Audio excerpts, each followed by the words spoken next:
According to wellness beliefs, dating back thousands of years, your body possesses an unspoken wisdom that we seek to enhance. These sources of energy, known as your chakras, lend power to your everyday pursuits and guide your state of well-being throughout the day. We created Mantra Essential Oils to help you tap into these innermost points of energy. Mantra Essential Oils are nature's sources to align your energies, calm your senses, and connect with your inner self. We invite you to experience each blend traditionally used for its own therapeutic properties. Balance the connection between mind, body, and spirit. Mantra Essential Oils. Order from an affiliate today.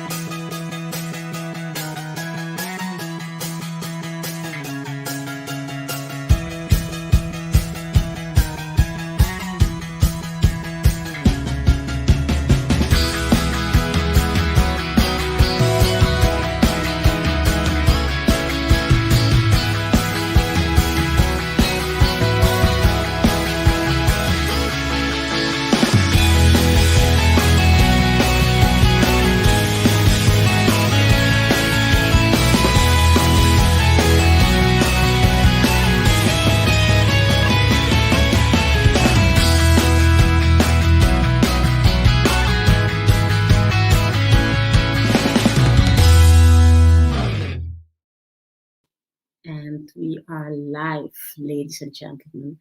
Thank you. Welcome, welcome. Thank you for being here. I really appreciate you being around. Oh, there's like, one side is different than the other. Whatever. Okay, so I'm glad to have you here. Today we're going to talk about the Major Arcana. And maybe if I've got time, I may read a piece as well of a contribution that came into my website that I thought was absolutely fascinating. We'll see how the time stretches.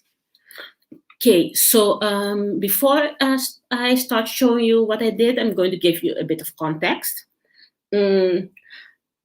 First, I had the description of the Arcana written up from the document of Arthur Waite. And then I thought, because the book was published, or the deck was published in 1999, and the language is a little bit archaic, I thought first, no, I'm going to edit, I'm going to rewrite everything, use like more modern English. And I've done like a part, and then I'm like, nah, I'm not going to do that. And I revert everything back to the original document, what has been written, literally almost, like I've changed like very few things, but I kept the text almost identical of the original text of Arthur Waite. Okay. Why did I do that? Okay.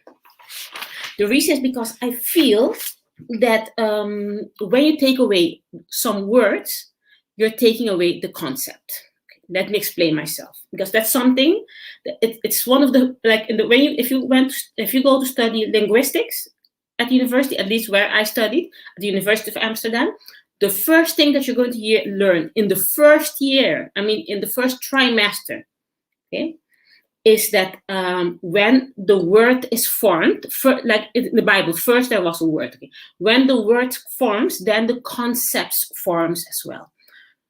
Like the Inuit in Alaska, they have more than 60 words for snow and for ice. Why? Because they notice the differences in the different type of snow. For me, snow is snow. Yes, they know all the graduations. There's a place in Africa. I can look it up because I've even written it down somewhere, where they don't know the color blue. So if you would give them like a color scheme and you put like several greens and one blue, they wouldn't be able to distinguish the blue from the green. Why couldn't they do that? Because because they didn't have a word for blue, they didn't notice the color blue. So first, when you have a word, then the concept, you have the concept and the word is like, they come together. And that's the way why some words have been taken, like the reason why the word like chivalry has been taken out of the vocabulary is by taking away the word chivalry, for example, or not using it very often, or let it become archaic. By doing that, you're taking away also the religious, social, and moral code that's connected to the chivalry, right? So by taking away certain words, you're taking away the concept as well. So to make sure that people don't think about something, the only thing you need to do is cancel the word. So if the word doesn't exist, then the concept disappears as well. So that's why I had like I spent all this ridiculous time for this, because first I've written it down, then I said, oh, I'm going to translate it into modern English, and I'm like, I got this intuition, nah, I'm not going to do that. We're going to use the original text of Arthur Waite. And if I have to give like an, I'm going to go there, okay? I think I'm going to go there. Let's go here.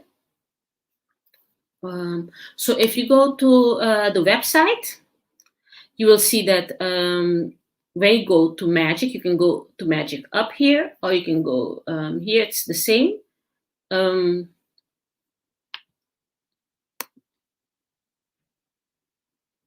Here you will find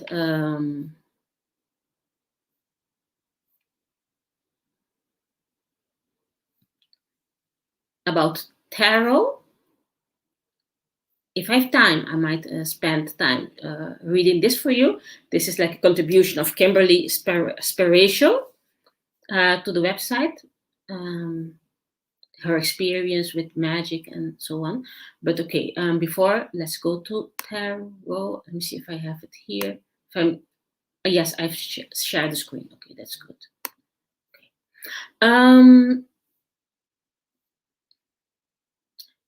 If you go to tarot, you will have a link with Major Arcana. If you click there, you will get the info. Okay. Here I've written, I've just took a picture of my own desk. If you see it, you will recognize the desk. It's at the same place. I just put the cards together and took a picture. Here I give introduction about when the deck was published. It was published in 1909 by the Rider Company. The one who made it is a mystic whose name is Arthur Waite.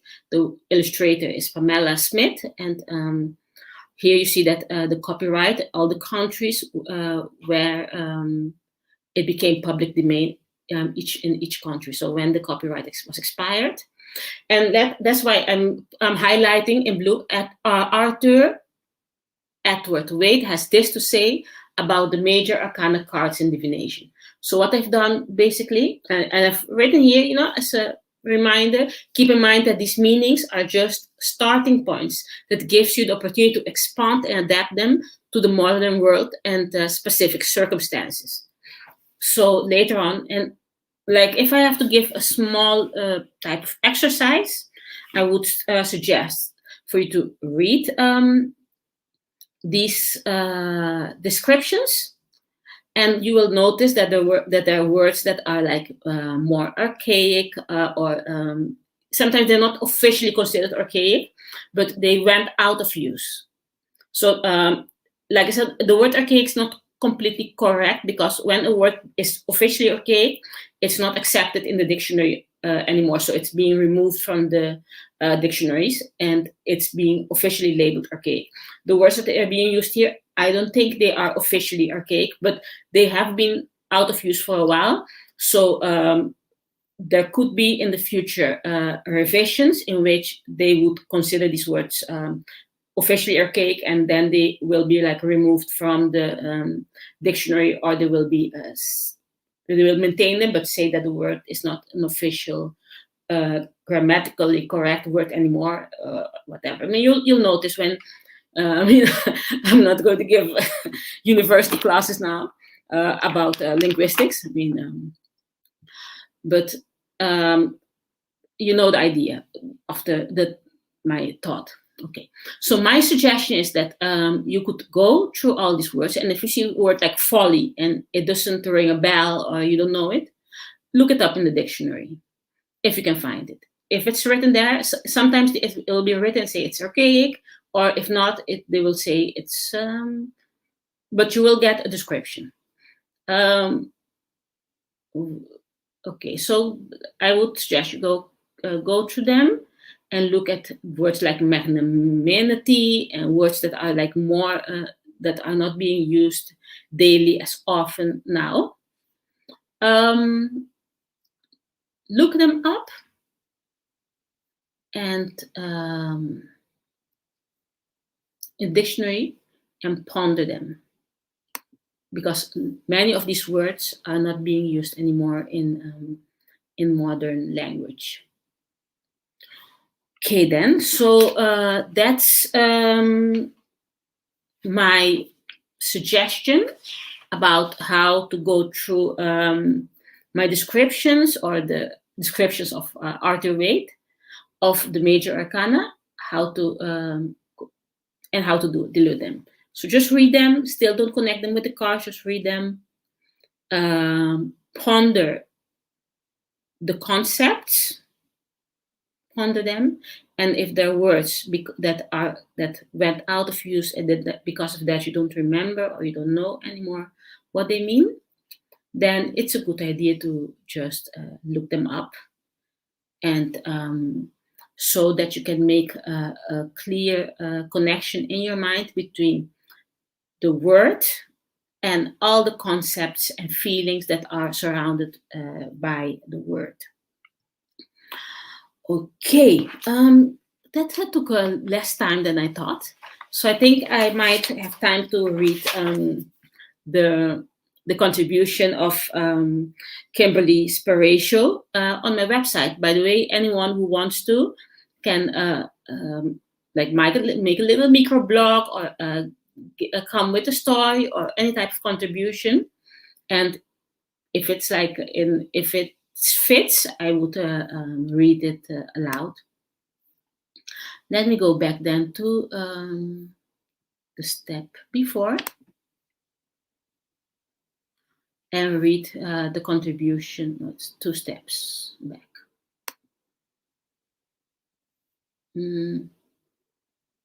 Let's go to, no, it's here, yes. Okay, so here, when you contribute, like if you, here, I have a part where it said, have a great feel-good advice, great meditation, affirmation, or feel-good ritual, share it. Okay, if you contribute here, your contribution will show up here, and then I might read it for the rest of you. Okay, so this is a contribution of Kimberly Sparatio, Divinely Enlightened Prayer Warriors.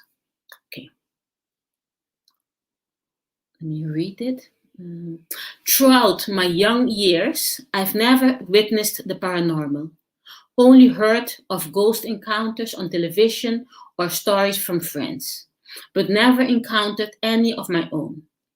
Short of being scared by the mirror playing with the Ouija board only once, I stayed away from any negative games or witchcraft of any kind. My father was an atheist, and although my mother was brought up Catholic, she never practiced any belief in Father God or the Holy Bible. No sit-down dinners, no nightly prayer. I was on my own. Creator sent me a friend around the age of 7, named Diane Sanders. It is funny how you never forget those names of people that meant so much to you. This began my spiritual growth and my knowing of Jeshua and God. Just a side note here. At the age of 8, I was baptized by a young new pastor in Houston, Texas in 1964 by the name of Jimmy E. Jones from Jonestown. In 1992, my husband and I moved into a beautiful 3,200 square feet home in Morgan Hill, California. Within a year, we knew we were dealing with a haunted house. Yeah, if you have like a beautiful house, that's and if it's very affordable, it's because I've heard more of these things happening. Oh, I got my squirrel moment again. Let's continue. Okay, because this is interesting. Within a year, we knew we were dealing with the haunted house. The complete story is amazing and scary, but not a topic. Not a topic today.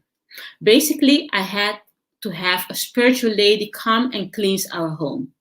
I actively participated and learned about smudging with sage and in Jesus' name, insisting the ghost leave and go to the light. She took me through the visualization of white lighting in the house, starting with under the house and encircling every nook and cranny coming, showing up to the attic and the bright white and turning blue white and slowly up to the attic and a bright white and turning blue light beaming out of the home and roof, finishing with that purple blue light encircling the whole house with a large holy cross above it. Like a wrapped package, I had to do this every day to keep negative spirits away, not to let the pathway open again. Also, could I not not let anyone of our friends or family get drunk in the home because of one of the ghosts was an alcoholic in his life and liked the house. It had a gorgeous wet bar in the family room. It's fascinating. So I couldn't take the chance of the pathway being opened again. Okay. The visualization I learned to do, I think, is more powerful than I ever realized. I have prayed for people to heal, get well, or tumors to disappear. But I've never checked with those I prayed for to see if they have gotten better or if the prayer worked. I should have followed up. If I have a special spiritual gift, like talking to the angels, I have yet to discover it. Maybe this is your spiritual gift, that you can clean houses. I am a work in progress right now and am excited to discover my gift, but fear that there is no gift for me. No, we all have gifts, for sure. I will stay positive in anticipation. The title, Divinely Enlightened Warrior Prayer, was given to me by Spirit. I think many of us have this title. Okay. So this was the letter of Kimberly Spiratio, and I've answered, telling her a little bit of what I've experienced. Oh, it's it's not, my name is not on it. Yes, it's on it. Okay. By anonymous. Oh, I have to find a way to, because I'm just working now with the content too on my website. I'm still working out, so I need to find a way to make sure my name comes in it. Okay. Hi, Kimberly. What an amazing story. This is like the second time I'm reading it, and I still find like new stuff in it. It's like when you read a book or a story, the more times you read it, the more you find like new niches or stuff. So, hi, Kimberly. What an amazing story. I never had to deal with a haunted house, but I've used a visualization with white light, submersing myself with white lights when I do astral travel, and it has kept me safe. I've even told the story of what happened to me once when I didn't do it. I went to the astral plane without white light first.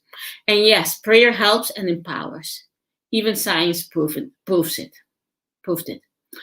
I hope you have more interesting stories to share. And if you want to talk about this on my YouTube channel, you can send me a message.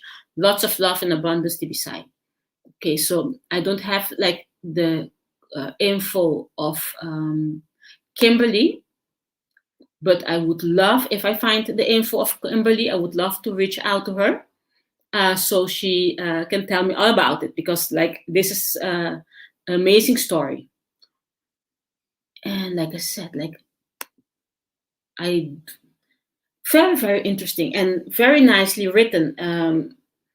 I'm a linguist. I mean, I have to grade papers. Like now, not more anymore because I'm private. But in the past, I had to read amazing amounts of papers and grade them. And this is like very nicely written. So in the worst case scenario, Kimberly, you could be a good writer. You have enough talent to write stories because you're like, I mean, when I sometimes I have to read papers of students, and it's like a torture. If I wasn't getting paid for this, I wouldn't be able to do it. And this story was like, ooh, you know, it's like fascinating, interesting, you know. So it's like it's pleasure to read. It's not a torture to read.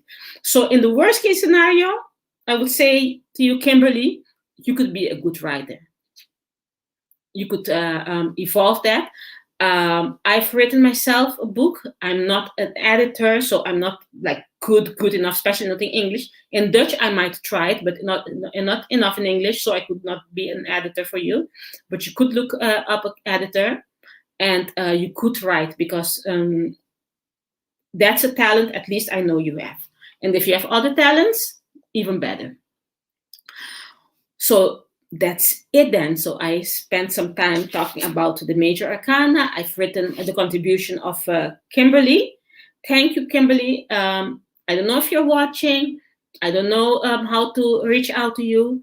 But if you want to talk to me about the story, your fabulous ghost story, or you have anything else, please reach out. At my website, there's a contact me or about me page. If you go to about me, there's like a contact form. You can always send me a message.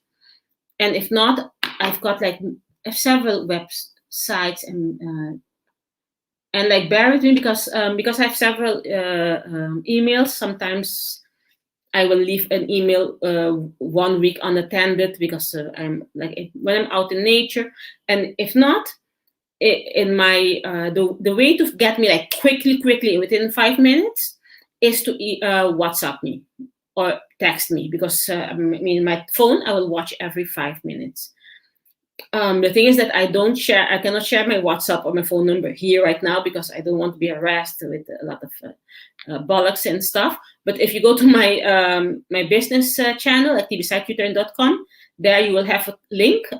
If you click that, you can connect directly with me on via WhatsApp or via Telegram, and then like you in 5 minutes you have hold of me.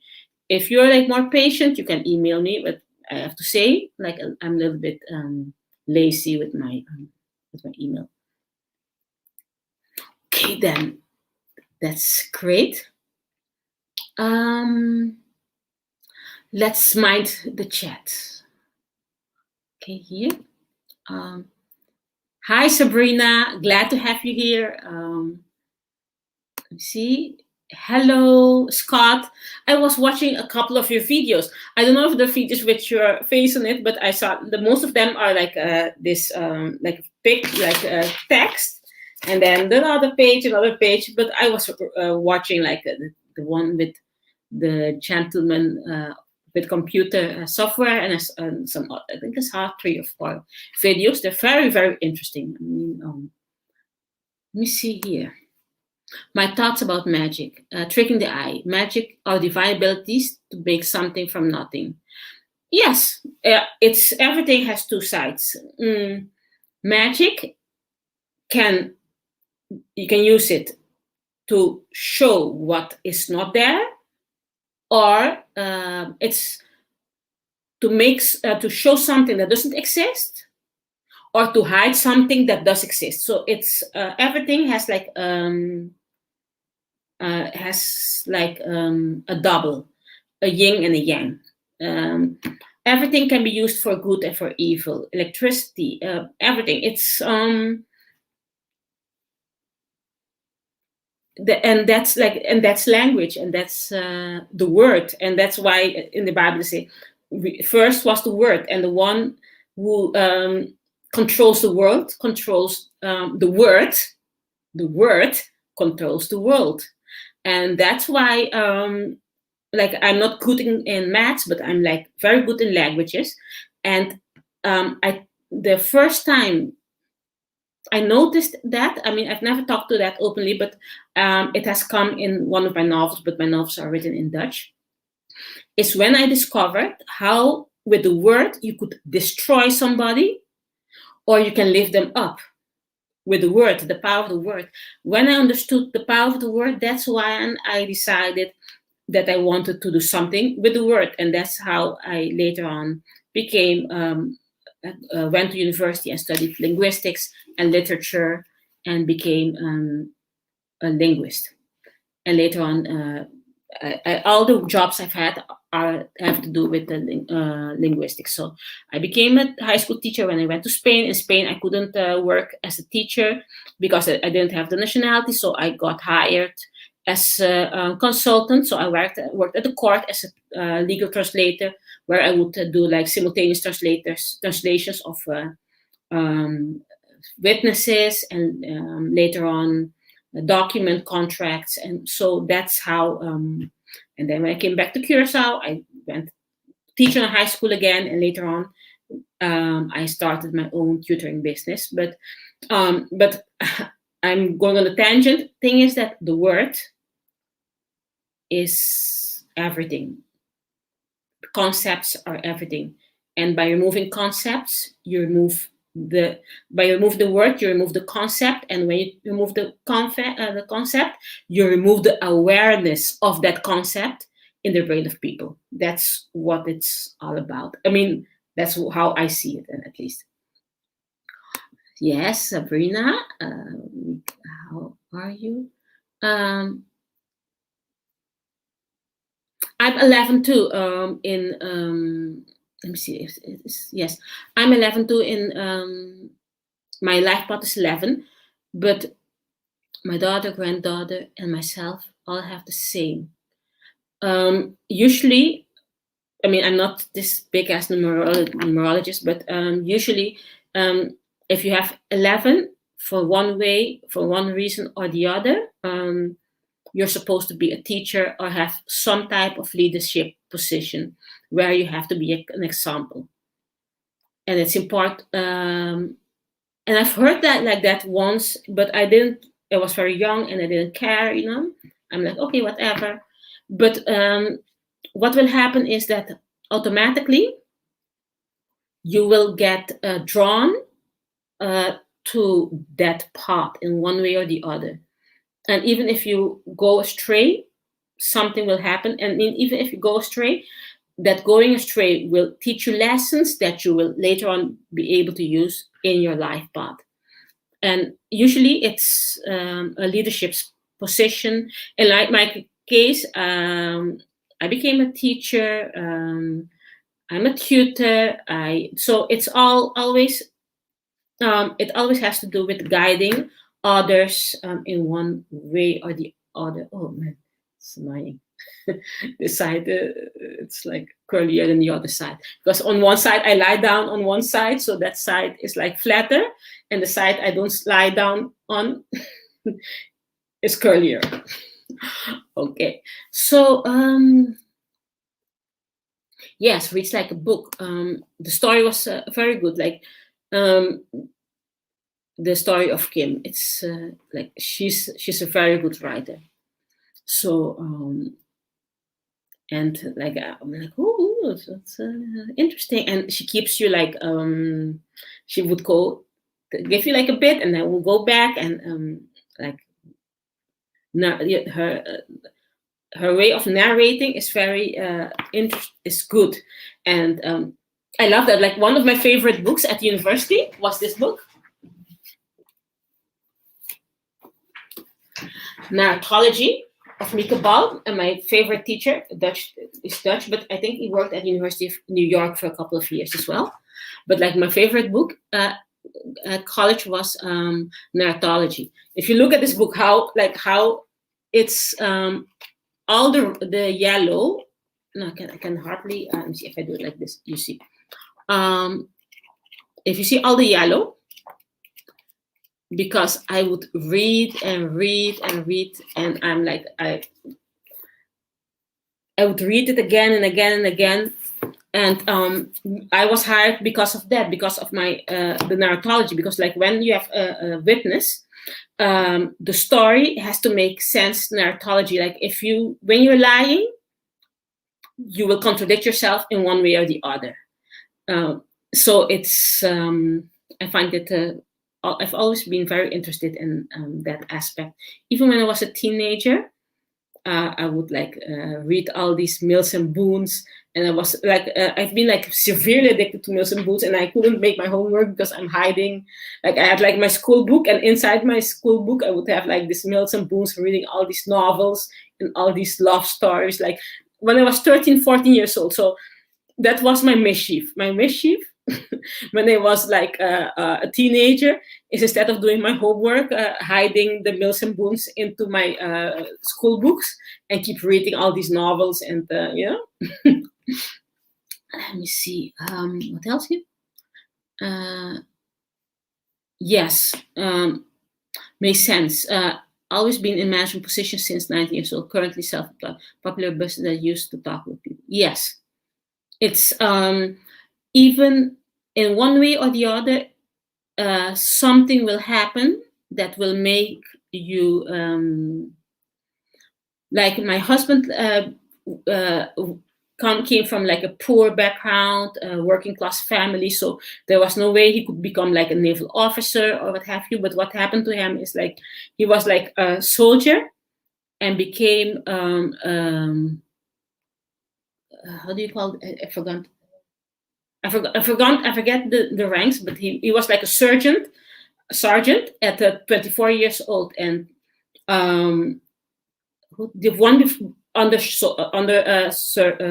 sergeant, yeah, Pam, then that, and then sergeant when he was 18, and he became a sergeant with 24, and he became like an officer at 35. So even like he couldn't go to fancy schools because of his circumstances. He started working when he was 14, and went into the Navy with 16. You know, even though the circumstances weren't perfect, he still because that's what you're supposed to be doing. So even when things are not the way, something will always show up.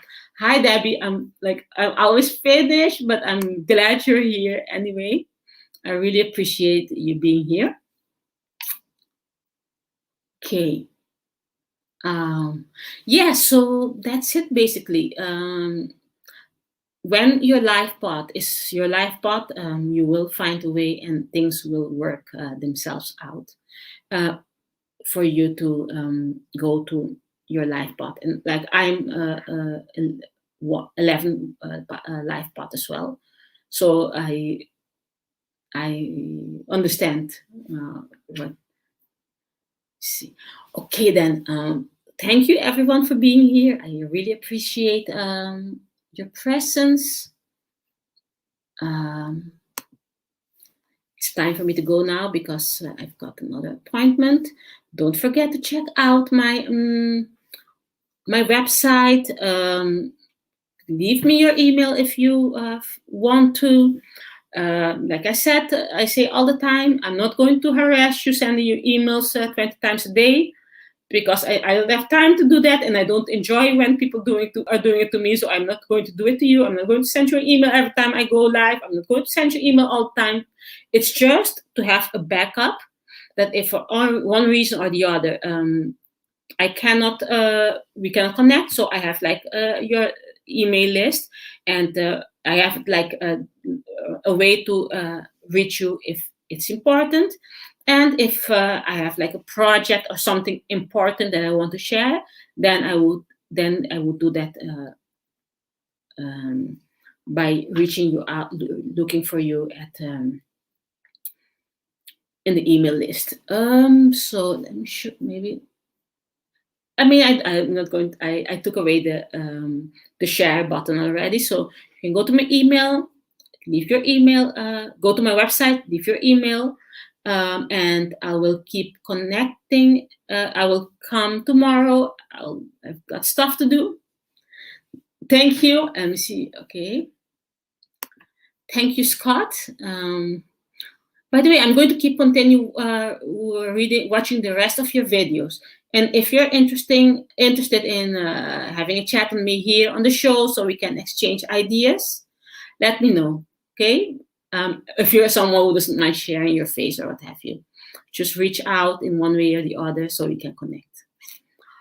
Okay, because I mean, I love always to exchange ideas because that's how you become smart. That's how you become, you understand illusion, and it's when you look at what everybody has to say, you listen, exchange ideas, and understand, and know several sides of everything, and what have you. See here? Yes. Okay, then, because I keep dragging this out. Thank you, everybody. I love you. I really appreciate you being here. You could be anywhere in the world, doing millions of things, and you choose to be here with me live. And I don't take that for granted. I really appreciate it. Thank you. Until the next time. Bye.